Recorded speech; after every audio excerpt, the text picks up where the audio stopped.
Hey, shalom everyone, this is Kris Shoemaker, also known as Yehudah ben Shomeyr, and welcome to the Daily Drash. Today's Daily Drash is taken from Proverbs, chapter 17, verse 3, and I'm going to be reading from the World English Bible. It says, "The refining pot is for silver, and the furnace for gold, but Adonai tests the heart." So why do we put silver and gold and precious metals in a furnace, in a refining pot? Well, we know that when precious metals are heated up and melted down and become liquid in their state, that all the impurities that are trapped within the solid of that precious metal rises to the top and you can skim it off, and therefore the precious metal becomes more pure and more refined. And God does that with his people, and God does that with the hearts of men, to make them more pure, to make them more refined.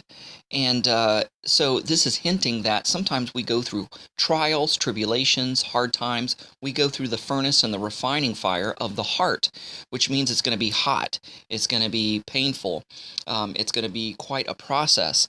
So, this is hinting about trials and tribulations that we go through that refine us and make us pure, because our true selves come out during hard times. When we're really squeezed and pressed in a corner and put in a rock in a hard place, our true character comes out. And when our flaws rise to the top, we can address them, acknowledge them, recognize, renounce, and rebuke them, and skim them off the top and get rid of them, and take the right heart and attitude and become refined in our heart and in our mind and in our character.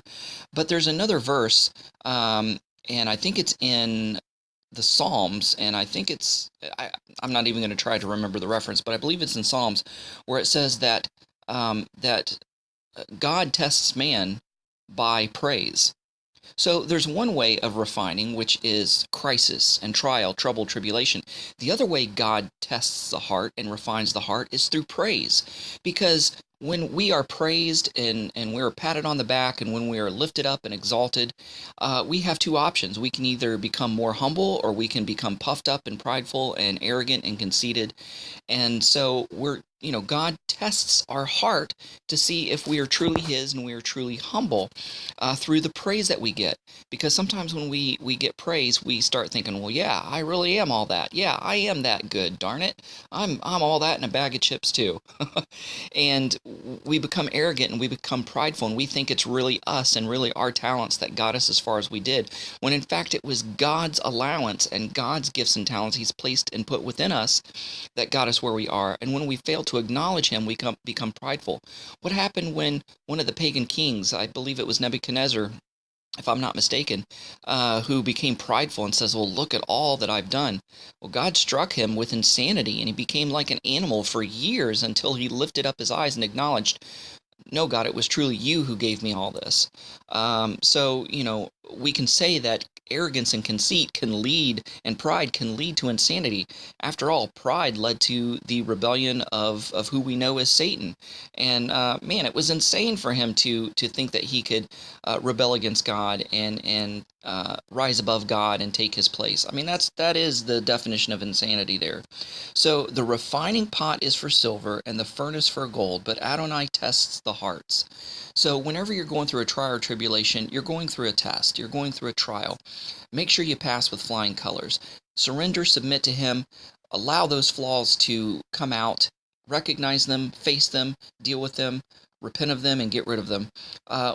Or when things are going great and you're being praised and, you're being touted as, oh, you're the greatest, you're the best, we can't do this without you.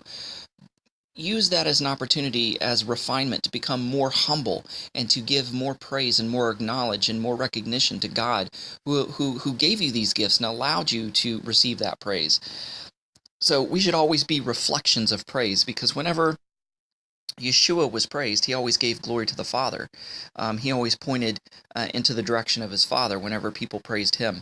And so, everything points back to God, points back to the source, the originator of all things. Hey guys, thanks so much for listening. Go out there and have a great day. Shalom and Shavua Tov. Abraham'sDescendants.com, getting back to the first century in a 21st century way. Thanks for watching. Don't forget to press the like button as well as the subscribe button if you haven't done so already, and the notification bell that'll let you know every time I make a new video. And don't forget to share this with a friend. Also, visit our website at abrahamsdescendants.com. Thanks. Shalom. Thanks for watching. Stay connected by subscribing to our other social media accounts and visiting our website at abrahamsdescendants.com.